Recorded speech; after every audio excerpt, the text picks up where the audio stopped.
नमस्कार, मैं हूं जीएस गौड़ और नेट असिस्टेंट प्रोफेसर के एक नए टॉपिक के साथ हाजिर हूं मैं। यदि अब तक आपने मेरे चैनल को सब्सक्राइब नहीं किया है तो जरूर कर ले, ताकि आपको समय पर नोटिफिकेशन मिल सके। आज हम बात करें ग्रुप थ्योरी की या समूह सिद्धांत की। क्या है यह समूह सिद्धांत? ये बहुलवाद में इसकी बौद्धिक जड़ें खोजी जाती है, क्योंकि जो इलीट थ्योरी थी, जो अभिजन सिद्धांत था, वो अवसान पर था या उसके विरोध में ये समूह सिद्धांत आया था। और शुरुआत में 1908 में आर्थर बेंटले ने इसको दिया था। उन्होंने अपनी पुस्तक दी थी द प्रोसेस ऑफ गवर्नमेंट 1908 में उन्होंने ये पुस्तक लिखी थी। और उस पुस्तक में एक प्रसिद्ध बात है कि कांग्रेस की जो सत्ता है या कांग्रेस की जो शक्ति है वो कांग्रेस की समितियों में पाई जाती है।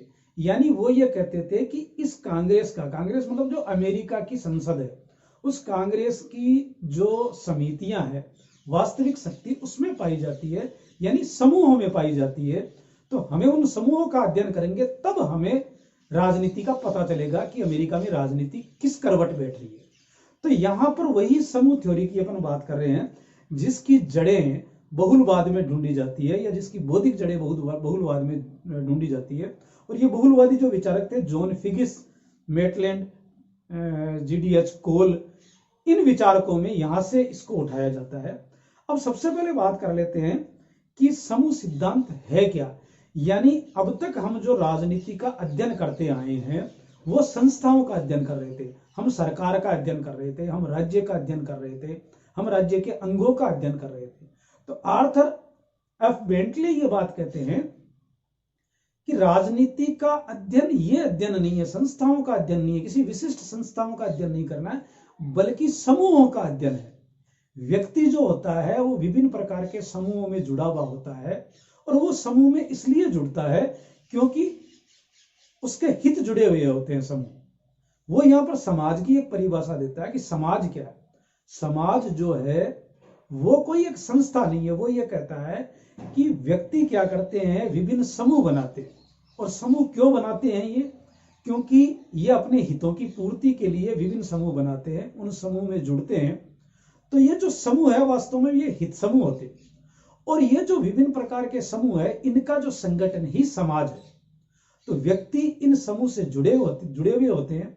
और यह सिद्धांत मूलतः यह भी मानता है कि व्यक्ति के हितों में और समूह के हितों में मूलभूत कोई अंतर नहीं है, दोनों के हित एक जैसे ही होते हैं। अब इनसे जो समाज बना होता है, और यदि हम इन समूहों का अध्ययन कर लें तो पूरी राजनीति का अध्ययन कर सकते हैं। यानी किसी भी देश में यदि कोई वहां की राजनीति का या वहां की व्यवस्था का अध्ययन करना है तो हमें विभिन्न प्रकार के वहां के समूहों का अध्ययन कर ले, यानी पूरे समूहों को यदि अध्ययन कर ले, उनका पूरा विवरण प्राप्त कर ले, तो उस देश की राजनीति को हम समझ सकते हैं।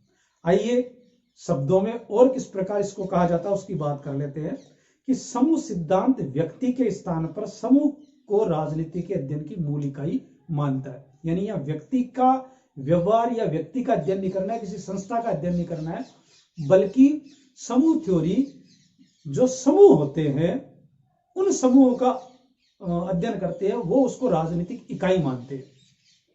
और ये क्या करते हैं, अब समूह में भी ये क्या करते हैं, ये समूह में किसी व्यक्तियों का अध्ययन नहीं करते, बल्कि ये समूह एक दूसरे के प्रति, या ये समूह व्यवहार कैसे करते हैं, इन समूहों के कार्य क्या है, इनकी गतिविधियां क्या है।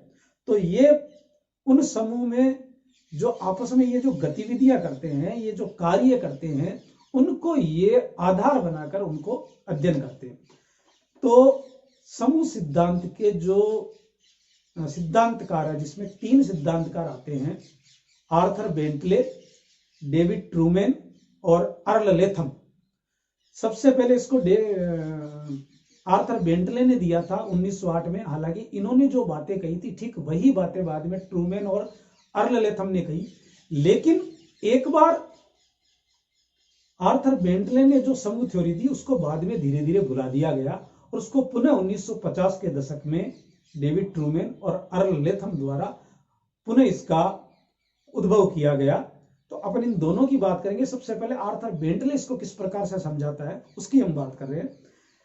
बेंटले ये कहता है कि समूह सिद्धांत के अनुसार शक्ति किसी एक समूह में अथवा वर्ग में केंद्रित नहीं होती। अब यहां भी देखो ये बात कर रहा है कि एक समूह के अंदर शक्ति नहीं है, या किसी एक संगठन में किसी एक वर्ग में शक्ति नहीं है, बल्कि बहुत सारे ऐसे समूह में जो स्वार्थों का प्रतिनिधित्व करते हैं उनमें बिखरी हुई पाई जाती है। तो बहुलवाद क्या कहता है? बहुलवाद भी ये कहता है कि शक्ति किसी एक संस्था में या एक समूह में नहीं होती है, बल्कि शक्ति होती है वो बहुत सारे समूह में बिखरी हुई होती है। तो यहीं से ये बात करते हैं कि एक समूह में शक्ति नहीं होकर वो जो अपने हितों का, व्यक्ति के हितों का प्रतिनिधित्व करते हैं उनमें शक्ति बिखरी हुई पाई जाती है।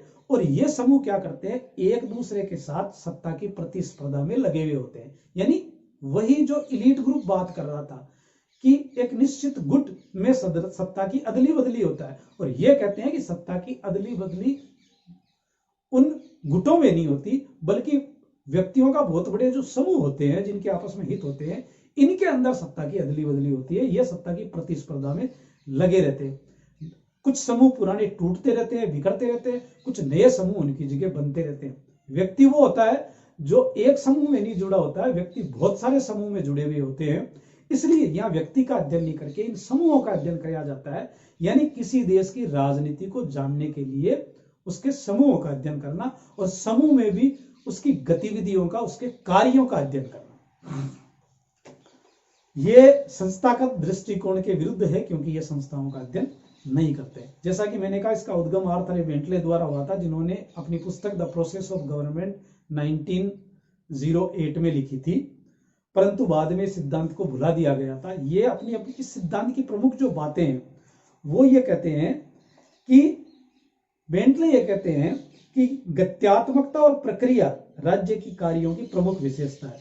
यानी समूह का निरंतर क्रियाएं करना, गतिशील बना हुआ रहना, यही इसकी प्रमुख विशेषता है समूह थ्योरी की।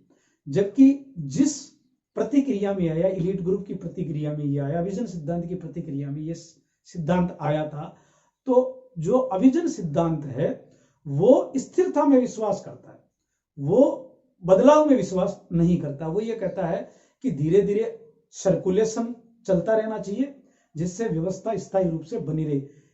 आवधिक चुनाव से एक गुट से दूसरे गुट में सत्ता बदलती रहती है, तो वो व्यवस्था को स्थिर मानता है। लेकिन आर्थर बेंटले ये कहते हैं समूह सिद्धांत के अनुसार कि जो व्यवस्था है वह राज्य के जो कार्य हैं वो गत्यात्मक है, वो प्रक्रियाशील है, और ये समूह एक दूसरे से अंतःक्रियाएं करते रहते हैं। तो ये इसकी प्रमुख विशेषता है। समाज की विशेष संस्थाएं जो होती है, यानी समाज की जो संरचनाएं होती है, या समाज के जो आधारभूत विषय यानी मूल्य होते हैं, उनकी तुलना गतिशील प्रक्रिया, मतलब उनकी जो संस्थाएं हैं या जो मूल्य हैं उनका ज्यादा महत्व नहीं है इस सिद्धांत के अनुसार, बल्कि इस सिद्धांत के अनुसार कार्यों का ज्यादा महत्व है, गतिशील प्रक्रियाओं का ज्यादा महत्व है। अब ये कार्य है क्या, इसके बारे में आर्थर बेंटले ये कहता है कि कार्य एक निरंतर और अनिवार्य या परमानेंट एक समूह की प्रक्रिया है, जो किसी एक व्यक्ति में नहीं पाई जाती, नहीं बहुत सारे व्यक्तियों में पाई जाती है, बल्कि उसका अस्तित्व समूहों में कार्य करने से बनता है। तो कार्य क्या हो गए? कोई एक व्यक्ति के या बहुत सारे व्यक्तियों के कार्य नहीं हो गए, बल्कि एक जो समूह होता है व्यक्तियों का, उस समूह में, और समूह भी क्या एक नहीं बहुत सारे समूह में, वो जब आपस में अंतःक्रियाएं करते हैं, प्रक्रियाएं करते हैं, तो उनको कार्य कहा गया है, और इस कार्य का इस समूह में अध्ययन किया जाता है। और ये समूह, बहुत सारे जो समूह होते हैं, ये निरंतर एक दूसरे के संपर्क में बने हुए रहते हैं। अब ये कहता है कि इनकी जो आपस की जो क्रियाएं हैं, अगर उसका अध्ययन कर ले तो वही राजनीति है। तो ये राजनीति की एक परिभाषा देते हैं कि कुछ व्यक्तियों के व्यवहार की दिशा को ये समूह क्या करते हैं, कुछ व्यक्तियों का एक समूह होता है, तो ये कुछ व्यक्तियों के व्यवहार की दिशा को अन्य व्यक्ति, यानी एक समूह को अन्य समूह मोड़ने का, उनकी दिशा को मोड़ने का प्रयास करते हैं। और जब यह प्रयास किया जाता है, यह प्रयत्न किया जाता है, तो उनको दूसरे ग्रुप से या दूसरे समूह से प्रतिरोध का सामना करना पड़ता है। अब क्या होता है, उस प्रतिरोध में कुछ जो शक्तियां होती है, समूह की जो शक्तियां होती है, वो दूसरी शक्तियों को छिन्न भिन्न कर देते हैं। और अब छिन्न भिन्न करने से क्या होता है, कुछ समूह टूट जाते हैं या कमजोर हो जाते हैं, दूसरे समूह होते हैं वो ताकतवर हो जाते हैं, वो सत्ता पर काबिज हो जाते हैं। तो ये जो आपसे इनकी प्रक्रिया है, यही राजनीति है। एक समूह द्वारा दूसरे समूह की दिशा को मोड़ना, उसके दौरान विरोध का सामना करना, और उस विरोध में कुछ समूह है वो छिन्न भिन्न हो जाते हैं, कमजोर पड़ जाते हैं, कुछ ज्यादा शक्तिशाली हो जाते हैं, उनकी जगह नए समूह आ जाते हैं। और इस प्रकार से ये जो प्रक्रियाएं चलती है, यही राजनीति है। किसी देश को की व्यवस्था को समझने के लिए इन समूहों का अध्ययन किया जाए, तो वही राजनीति। बेंटले ने समूह की कल्पना, बेंटले समूह की कल्पना किस प्रकार से करता है? बेंटले समूह की कल्पना व्यक्तियों के समूह के रूप में नहीं करता है। अब यहां विशेष बात ध्यान देने की है कि ये व्यक्तियों का समूह नहीं है, बल्कि गतिविधियों का समूह। क्यों कहता है ये बात? क्योंकि एक व्यक्ति विभिन्न समूहों में जुड़ा हुआ होता है, तो किसी व्यक्तियों का समूह की तो बात अपन नहीं कर सकते। बात यह करते हैं कि समूह, एक समूह गतिविधियां क्या करता है, दूसरा समूह गतिविधियां क्या करता है, तीसरा समूह क्या गतिविधियां करता है। इनकी आपसी जो गतिविधियां हैं वही समूह। तो यहां से एक प्रश्न बनता है कि आर्थर बेंटले ने जो ग्रुप थ्योरी के अंदर समूह की कल्पना किस रूप में की, उसमें 4 ऑप्शन आ जाते हैं, और एक ऑप्शन ये आ जाता है कि गतिविधियों का समूह। तो आपको ये उत्तर लिखना, गतिविधियों का समूह। दूसरी बात जो ये कहता है कि समूह स्थिर वस्तु नहीं होती है, जैसे कि मैंने पहले भी कहा, गत्यात्मक होती है, बल्कि प्रक्रियाओं का एक प्रतिमान है। यानी इनके बीच की जो कार्य चलते हैं, प्रक्रिया, यानी विशेष कार्यों पर ध्यान देता है, गतिविधियों पर ध्यान देता है, तो उसका एक प्रतिमान है। इसका उद्भव तभी संभव है, किसका उद्भव? समूहों का उद्भव, जब व्यक्ति आपस में व्यक्तिगत रूप से अंतःक्रियाएं करे और तुलनात्मक दृष्टि से लगातार इनकी अंतःक्रियाएं चलती रहे, और जो गतिविधियां है या अंतःक्रियाएं वो एक निश्चित दिशा में चले, एक निश्चित दिशा में गतिमान होने का स्पष्ट संकेत करे, तो वो समूह माना जाता है। अब यहां पर एक बात कहता है आर्थर बेंटले कि ये जो एक दिशा है, जिस दिशा की ओर समूह चल रहे हैं, जिसकी ओर स्पष्ट संकेत कर रहे हैं, जो गतिविधियां कर रहे हैं, उसको दिशा मिलती कैसे?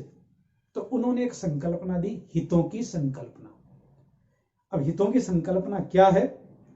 वो ये कहते हैं कि ये हितों की संकल्पना सहभागिता, अभिवृत्ति, यानी व्यक्तियों का जो एटीट्यूड होता है, जो नजरिया होता है, आपस में सहभागिता करना। और ये सहभागिता क्या है?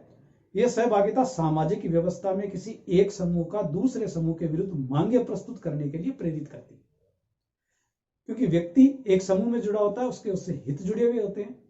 अब वो एक जने अपने हित की जब बात करते हैं, तो दूसरा समूह के हित यदि दूसरे है, तो वो दूसरी प्रकार की बात करेगा। जैसे हम देश के अंदर मान लीजिए आरक्षण को हटाना चाहते हैं, तो एक समूह आएगा कि नहीं, मुझे आरक्षण चाहिए, इसको बरकरार रहना चाहिए।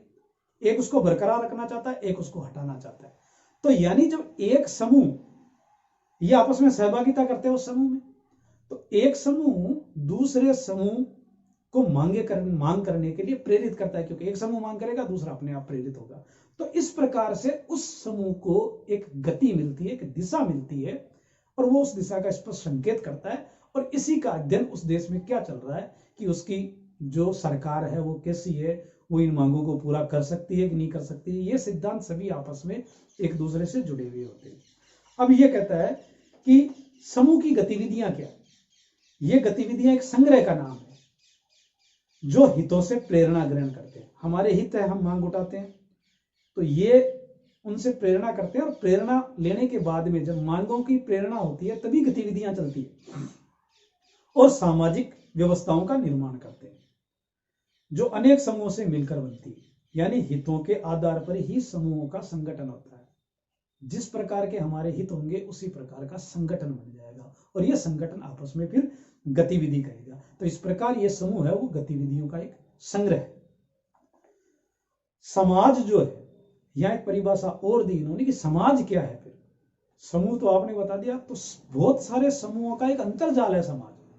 ये समूह आपस में मिलकर ही समाज का निर्माण करते हैं, ऐसा आर्थर बेंटले इसको स्पष्ट करता है। और ये कहता है आर्थर बेंटले कि यदि समूह का पूरा विवरण दे दिया जाए तो उस देश की राजनीति का समस्त विवरण उसमें आ जाता है। तो यानी यहां पर हम एक बात कह सकते हैं कि आर्थर बेंटले ये कहता है कि ये किसी देश में व्यक्तियों के कुछ समूह होते हैं और व्यक्तियों के हित उनसे जुड़े हुए होते हैं, यानी समूह के हित भी वैसे ही होते हैं। ये समूह आपस में मिलकर समाज का निर्माण करते हैं, और यदि इन समूह की गतिविधियों को हम अध्ययन कर ले तो उस देश की व्यवस्था का अध्ययन हो सकता है। इसका सारभूत तत्व यही है समूह थ्योरी का। ये कहते हैं कि विधि निर्माण जो है किसी देश में, उस देश की राजनीति है, उसका प्रशासन है, यह सब समूह के आपसी संघर्ष का ही परिणाम है। उसी से वह विधि निर्माण होता है, क्योंकि एक समूह मांग करेगा, दूसरा समूह उसके प्रति मांग करेगा, तो उसमें से जो चीज निकल के आएगी उसी अनुसार वहां पर विधि बनेगी, उसी के अनुसार वहां की राजनीति प्रभावित होगी, उसी के अनुसार वहां का प्रशासन चलाया जाएगा। तो इस प्रकार से एक वहां के समूह का अध्ययन करना ही वहां की राजनीति का अध्ययन है। अब धीरे धीरे यहां पर उन्होंने ये बात कही द प्रोसेस ऑफ गवर्नमेंट में, लेकिन इसको भुला दिया गया, कुछ समय के लिए ये नेपथ्य में चला गया। बाद में दो विद्वान आए, डेविड ट्रूमैन और अर्ल लेथम, जिन्होंने 1950 के दशक की शुरुआत में, यानी 1940 से 45 के बीच में कहीं पर इन्होंने इसका वापस उद्भव किया, और इन्होंने विधानसभा का विश्लेषण किया।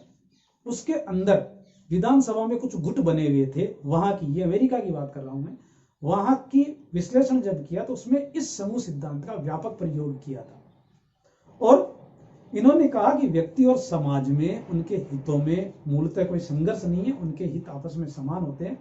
और ट्रूमैन ये कहता है कि समाज समूह की एक कलाकृति, पूरा का पूरा समाज समूह की एक कलाकृति, कुछ समूह से मिलकर ही समाज बना होता है, और समाज व्यवस्था का वह माध्यम मात्र है जिसके द्वारा विभिन्न समूह अपने हितों को प्राप्त करने और हितों की वृद्धि करने के प्रयत्नों में लगे रहते हैं। यानी बेंटले वाली बात यह करता है कि समाज क्या एक माध्यम है जो विभिन्न समूह और विभिन्न हितों को प्राप्त करने के लिए और उनको बढ़ाने के लिए प्रयत्नों में लगे रहते हैं।